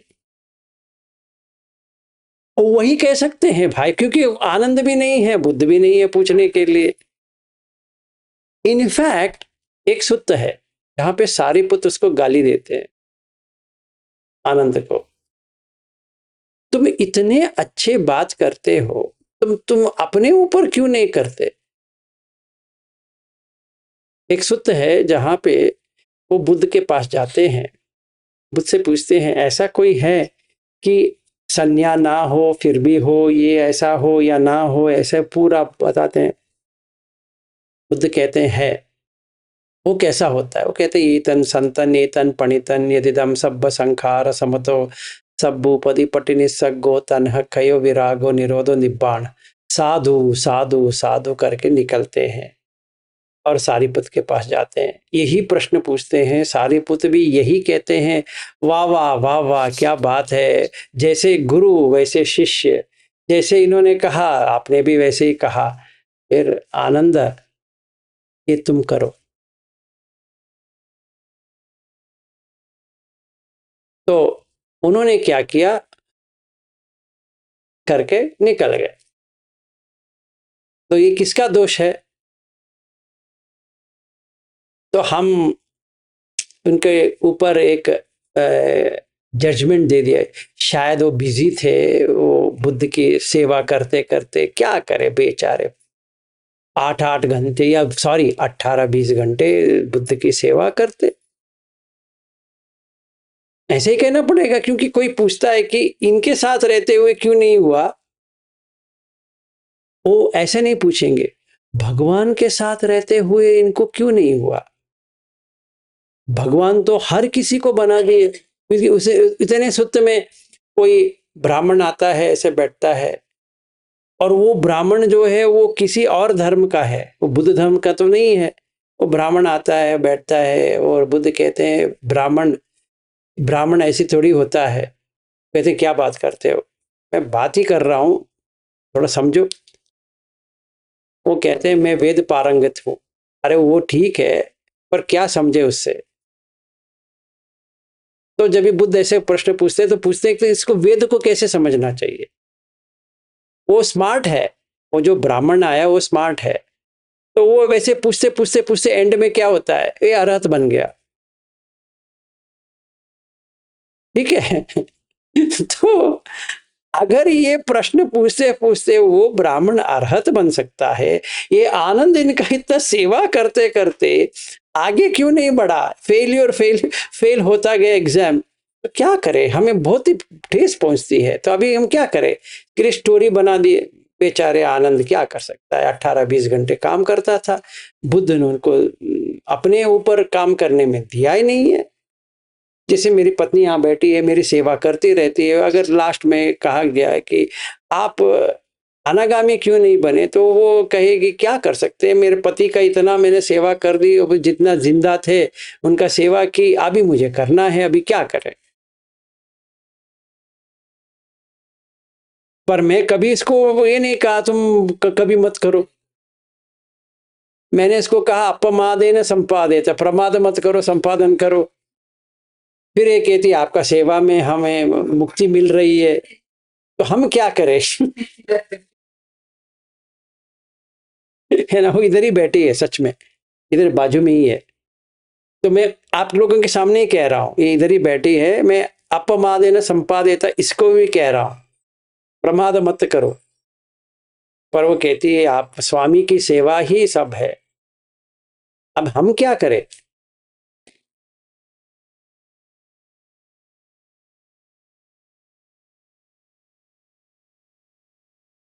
उठा देते, मैं तो रोज उठाता हूं उसको, वो बेड से उठाता हूं, और मैं क्या क्या उठाऊं बताओ, और पूरा संसार को उठा रहा हूं अभी फिलहाल के लिए।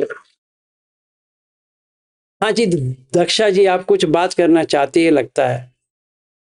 नहीं नहीं सर, एक्चुअली ऐसे ही ना आपके बारे में सोच मतलब थॉट्स आते रहते, और मुझे सच में आपके वाइफ के लिए आया थे थॉट के इतना बोलते हैं वो, हमेशा सुनते सुनते भी उनको वो ऐसे ही अनागामी बन सकते हैं, इतने लकी तो है वो। शायद बन गई है।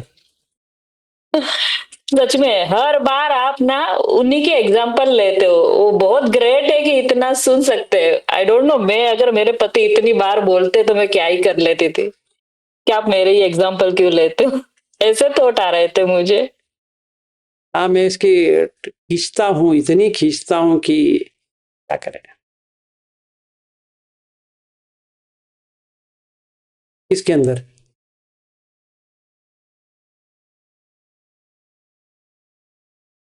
एग्जैक्टली मैं उसी के लिए तो इतना सारा मैं एग्जाम्पल देता हूँ कि वो कहीं तक कहीं अंदर घुस जाए। इसको मैं इतना खींचता रहता हूँ कि उसको अंदर जा रहा है, ये नहीं कि अंदर नहीं जा रहा है, वो अंदर जा रहा है, तो ऐसे ही चले जाए और गर्भ में ना आए, मेरा इंटेंशन वो है। चाहे वो ऑफिशियली ये कहे कि वो अनागामी है या नहीं है, वो उसके ऊपर है, पर मेरा इसको गिफ्ट ये देना है कि ये बार, इस बार जो आई है बार नहीं आए, बस इतना ही है। फिर माँ क्यों बने, फिर ये बॉडी क्यों ले, ये क्या फायदा है ना, क्यों गर्भ चाहिए इसको। और ये जो हर माँ बैठी है उनको भी वही है कि क्यों चाहिए, फिर से क्यों करना है, प्रैक्टिस करके निकल जाओ। ये मत सारे कोशिश तो कर रहे हैं ना सर, बहुत कोशिश कर रहे हैं सारे। कोशिश मत करो, कोशिश करना बंद करो, तो कोशिश से कुछ नहीं होने वाला। ऐसा है ना, क्या करें हम, मजबूर है, ऐसे थोड़ी होती है। हाँ जी मधुलिका जी कहिए। सर नमो बुद्धाय, नमो मेरा एक बुद्धाय। सवाल है। हाँ बताइए। आपने अभी समझाया कि अनागामी के बाद अरहंत लेवल पहुंचने के लिए बहुत समय लगेगा, पर जब मैं महासती पठान सुत्ता जो पढ़ती हूँ, जिसमें गोयनका जी का भी कन्वर्सेशन है वो बुक में, उसमें वो ये कहते हैं कि जो स्मृति प्रस्थान 4 बताए गए हैं, धातु मनसिकार, इरिया पब्बम, और वो सारे अगर कोई फॉलो करता है तो मैक्सिमम 5 साल, 5 नहीं तो करते करते वो बोलते हैं 7 कोई अगर इसको 7 दिन तक 7 years 7 months 7 days। करेक्ट। उसमें क्या लिखा है देखिए, उसमें ना वहां पे सोतापन लिखा है, ना कोई सकदगामी लिखा है। अगर मिस हो गया तो अनागामी है, या दिट्टे व धम्म मतलब अरहत बन गया। ठीक है, अभी जो हम सतीपट्ठान प्रैक्टिस कर रहे हैं वो सही नहीं कर रहे हैं, पहली बात। दूसरी बात, सतीपट्ठान करने के लिए आपको कायगत सती आना चाहिए। कायगत सती आने के लिए आपको आनापान सती आना चाहिए। आनापान सती आने के लिए आनापान सती कथा आना चाहिए। आनापान सती कथा आने के लिए महाराहुलवाद सुत्त आना चाहिए। महाराहुलवाद सुत्त आने के लिए आपको ये अनंत लक्कन सुत्त आना चाहिए। अनंत लक्कन सुत्त समझने के लिए आपको फेन पिंडुपम सुत्त आना चाहिए। फेन पिंडुपम सुत्त समझने के लिए आपको ब्रह्मजाल सुत्त समझ में आना चाहिए। वो समझने के लिए आपको ये सामान्य परसुत्त समझ में आना चाहिए। सामान्य परसुत्त समझने के लिए आपको खंड विभाग समझ में आना चाहिए। खंड विभाग समझ में आने के लिए आपको विभांग समझ में आना चाहिए। उसके बाद में आपको धातु विभाग समझ में आना चाहिए। फिर उसमें सलायतन विभाग समझ में आना चाहिए। जब ये सब समझ में आ जाता है तब सतीपट्ठान कर सकते बाप रे, इतना इतना कॉम्प्लिकेटेड है। इतना कर लो, मैं मान लेता हूँ 7 दिन में आप अरहत बन जाए।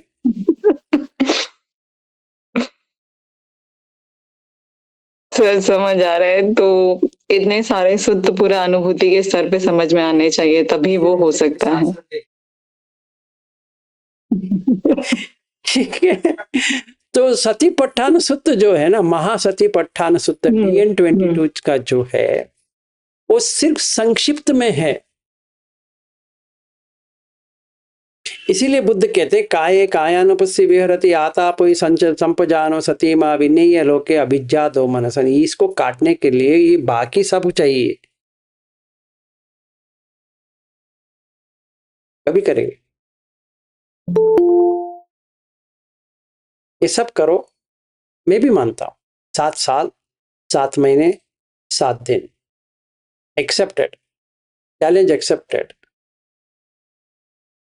मैं अपना ही बात कर रहा हूं, आगे बढ़ रहा हूं, पर उस पेस से नहीं बढ़ रहा हूं जिस पेस से वो मैंने सोचा था हाँ ये हो जाएगा।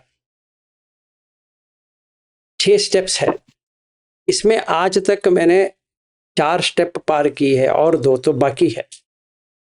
वो उतना सिंपल भी नहीं है कि ऐसे मैंने हाँ हो गया ना, नहीं होता है, बहुत टाइम है। मतलब इस जन्म में अरहत बन गया बहुत हो गया, कल परसों में तो नहीं होने वाला। ठीक है, फिर देखा जाएगा मैं 7 दिन में मर जाऊंगा या 7 साल में मर जाऊंगा या क्या होगा, या मैं चीवर ले लूंगा, वो बाद में देखा जाएगा। पर अभी तो इम्पॉसिबल है कि मैं कोई चीवर ले लूं या 7 दिन में मर जाऊं। अब मर तो सकता हूं, अगर मेरा लाइफ इतना ही है तो वो अलग चीज है, पर इससे कोई लेना देना नहीं है।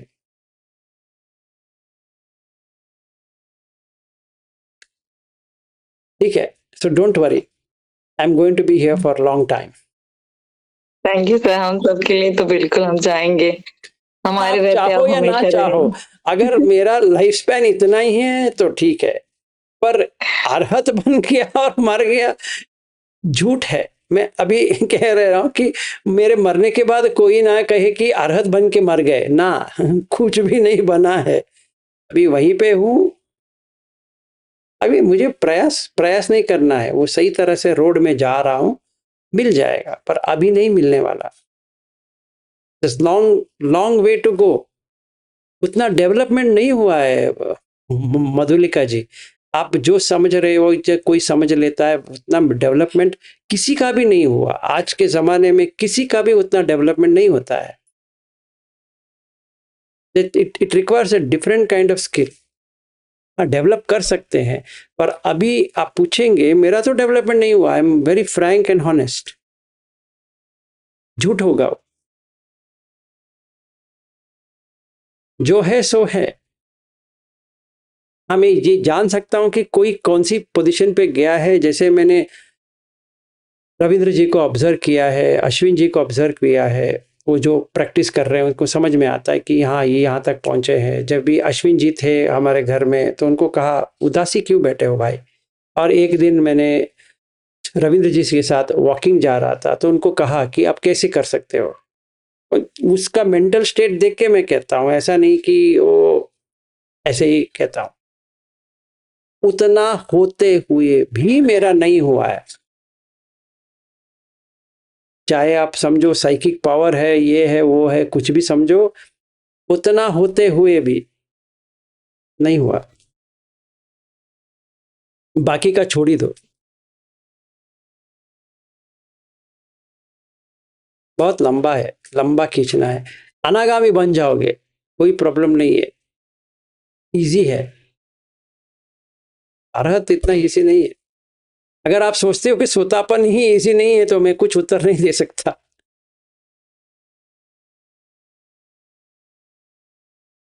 ठीक है, जी sir, thank you sir. No problem.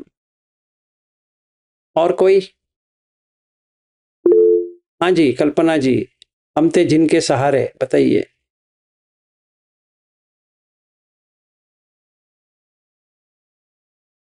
NaMo बुद्धाय sir. सांगा कल्पना ताए।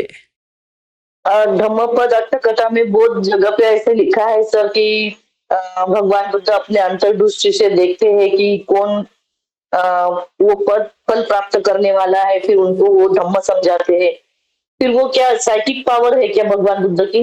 100%। और जो एक ही उपदेश में सोतापन्न हो रहे हैं लोग वहां पे। हाँ, हुए हैं। हाँ, वो पहले हर एक कथा में वैसा ही है। और कोई कोई लोग जो सुमेध जो है, जिसको कुष्ठ रोग हुआ था, तो वो लास्ट में बैठा हुआ था, तो उपदेश देके वो अरंत बन गया। फिर इंद्र आके उसको बुद्ध के पास मत जाओ बोलते हैं, फिर भी उसकी श्रद्धा अटल रहती है। फिर वो उसको आगे जाके वो सांड उसको मारता है, तो ऐसी भी वो कथा है। तो वो श्रोतापन्न बनने के बाद में तुरंत उसकी मृत्यु क्यों होती है फिर? देखिए, कथा को साइड में रखिए, जैसे पुराण है वैसे कथा है। कथा को कथा के रूप में देखिए, जो सुत्त में है उसको पकड़िए, नहीं तो ये इसी में घूमते रहेंगे कि उनको कैसा हुआ, इनको क्या हुआ, उनको क्या हुआ, उनको किसको क्या हुआ, उससे लेके हमें कुछ करना नहीं है। बुद्ध की वाणी सीधा लेना है, वैसे काम करना है। हाँ सर। किसी को क्या हुआ सुन के क्या करना है? अभी ऐसा हो गया ना, कोई एग्जाम लिखा, वो पास हो गया, अभी हम लोग उसी के ऊपर डिबेट कर रहे हैं, वो कैसे पास हो गया, वो तो पढ़ता ही नहीं था। और एक और दोस्त ने कहा, हाँ यार मैंने भी देखा है, कभी उस क्लास ही अटेंड नहीं किया था। हाँ यार, वो कैसे पास हो गया? शायद उसे पैसा देके पास करवा दिया होगा। हाँ, मैं भी ऐसे समझता हूँ। नहीं नहीं नहीं, उसका भाई है ना, वो प्रिंसिपल्स के साथ वो बहुत उनका लगाव था, इसीलिए पास हो गया। हाँ, मुझे भी ऐसा लगता है, अभी वो ऐसा ही है। वो छोड़ो, पढ़िए, एग्जाम लिखिए, पास हो जाइए। हाँ सर।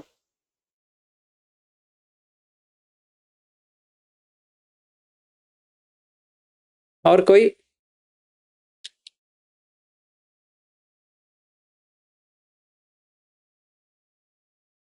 बस आज के लिए इतना ही। क्वेश्चन सब समझ में आ गया? Very good.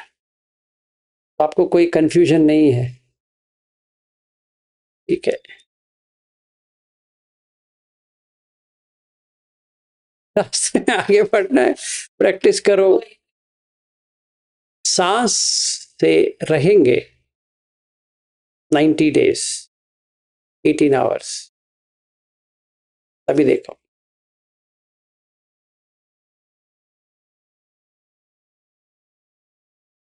कोई क्वेश्चन? ठीक है, घनश्याम दास जी, आज तो क्षमा याचना होना ही चाहिए।